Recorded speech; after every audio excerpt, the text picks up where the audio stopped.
Hey guys, it's Kelsey. Happy Sunday. Welcome back to my channel. So for today's video, I just wanted to quickly go over all the books that I plan on reading this month.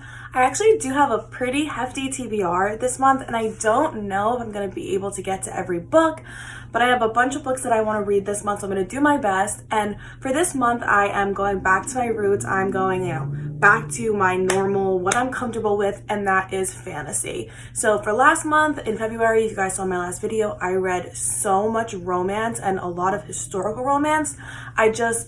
I really wanted to kind of dive into that genre, really read as many historical and just general romance books as I could. I really loved Bridgerton, the show on Netflix, as I've talked about a million times. So that's what kind of sparked, that kind of push. And I figured it was February, it was, Valentine's Day, all that stuff. So I kind of, really stuck with romance books for the month of February. And I'm like, I did hit.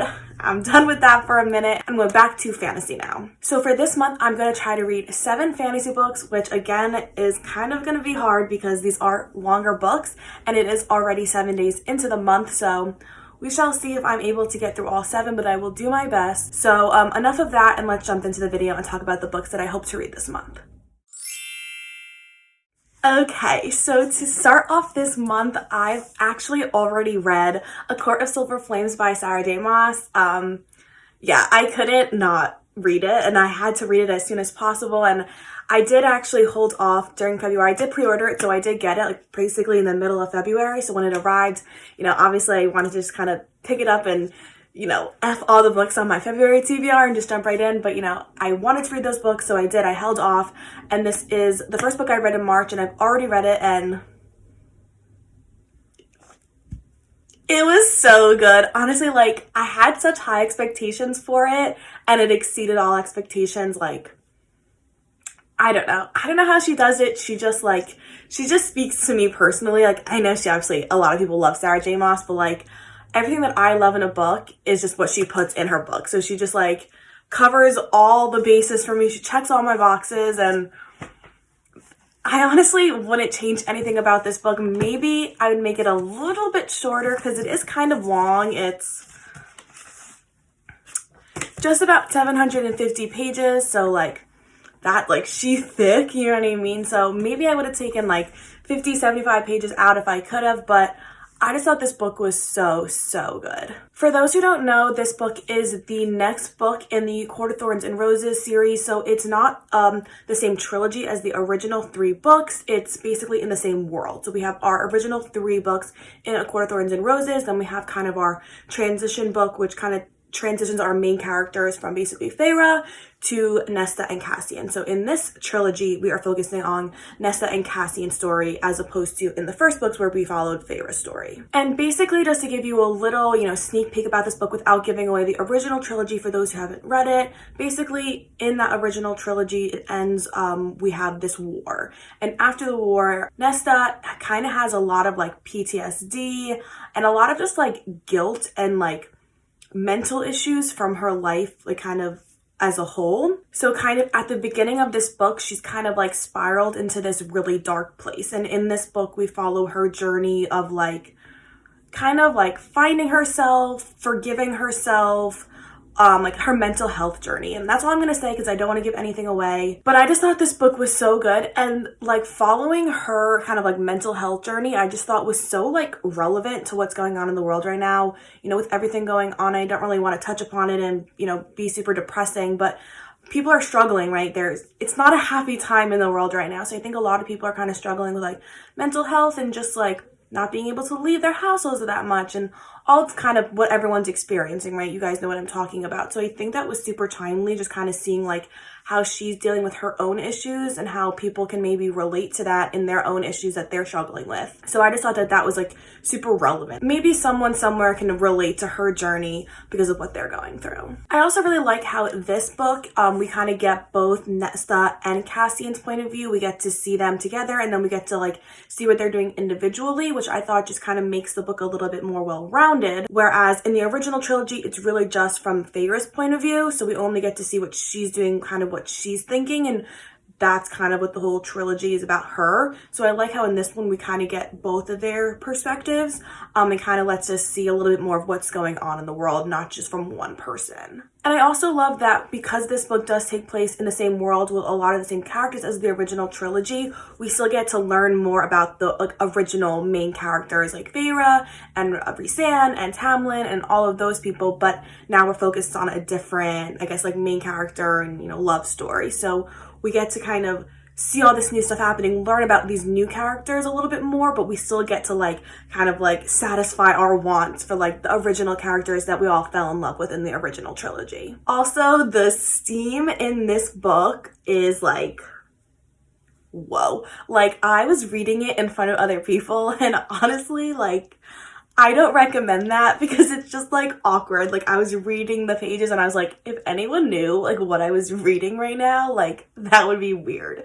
So like, yeah, it was steamy, but like in a good way. Like, I was not mad that it was steamy. Like, it's just a warning that it is extremely steamy. And I would say out of all the Sarah J Maas books that I've ever read, which is the entire Throne of Glass series, the entire Court of Thorns and Roses series, and her new Crescent City series, this, I would say, is her steamiest book yet, and, like, she brings it, like, yeah. So, yeah, Court of Silver Flames, 5 out of 5, highly recommend, like, honestly, like, stop watching this video and go read this book. Okay, so the next book that I plan on reading this month is Queen of the Tearling by Erika Johansen, and this is a fantasy romance series that my friend Maddie actually recommended to me. Maddie has been on my channel before, so you might recognize her from some of my previous videos, and we do have very similar tastes when it comes to books, and she's the one that actually recommended the From Blood and Ash series to me, which, if you've seen my other videos, you would know I'm obsessed with that series. So she also recommended this book to me. So, you know, I have to read this from her recommendation. So in this book, we follow our main character, Princess Kelsey, which is obviously my name, so that's kind of fun.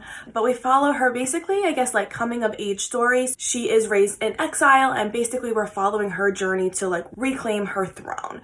And in this book, we have, you know, magic. She has magical abilities. There's a quest. They go on a journey.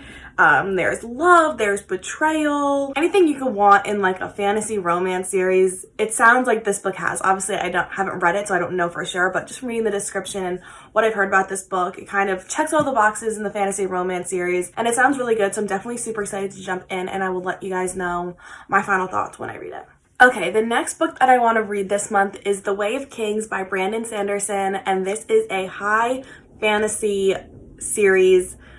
This book alone is 950 pages, so, you know, why I was saying I don't know if I'm going to get to 7 books this month is because this bad boy is almost 1,000 pages by itself, and I actually don't know too much about this book, and I bought it because Reagan, or Peru's Project here on YouTube, I'll link her down below because I highly recommend all of her videos. I'm obsessed with her, but this is one of her favorite fantasy series, and I usually like a lot of her recommendations, so, you know, she's recommended this book a bunch, so I went out and bought it, and I want to try to get to it this month. But yeah, I really don't know anything about this series, and I purposely kind of kept it that way because I kind of want to be surprised. A lot of the books that I plan on reading, I do read a lot of summaries, or I hear people recommend them, and they kind of give you a hint as to what happens, and for this series, I really want to kind of go in blind, if you will. I don't want to know anything, so I can be surprised and kind of, you know, see if I really like it without any type of knowledge beforehand. So yeah, wish me luck on this 1,000-page book, and I will let you guys know what I think when I finish it. Okay, so the next 2 books that I want to read this month are Chain of Gold and Chain of Iron by Cassandra Clare, which are the first 2 books in her new Last Hours trilogy, which is obviously in her Shadowhunters world. So I have already read Chain of Gold, which is the first book, and the second book in the series, Chain of Iron,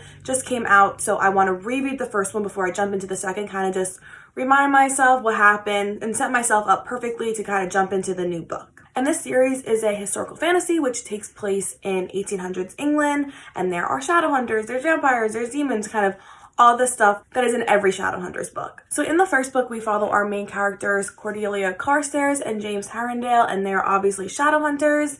And basically, Cordelia has this huge crush on James, but he is kind of feeling this other girl over here, you know, so she's obviously really sad and she wants to be with him. He's kind of doing his own thing with someone else. However, because they are very powerful Shadowhunters, they have to work together to kind of fight this demon who's killing people throughout London.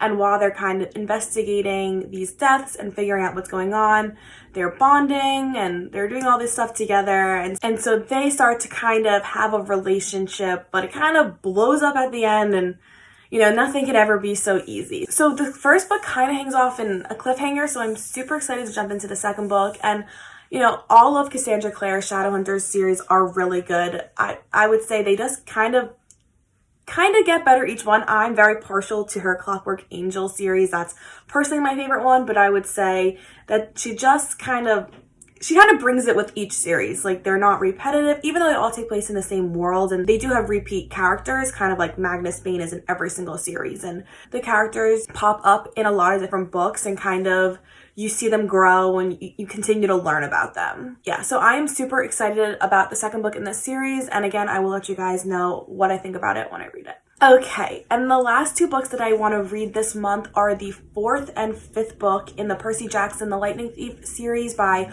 Riordan. So I read the first three books in January because my little brother was like, I really want to reread the series. Would you want to read it with me? And I was like, yes, absolutely. I've actually never read the Percy Jackson and The Lightning Thief series, so I was like, for sure, like, it's right up my alley. I love fantasy.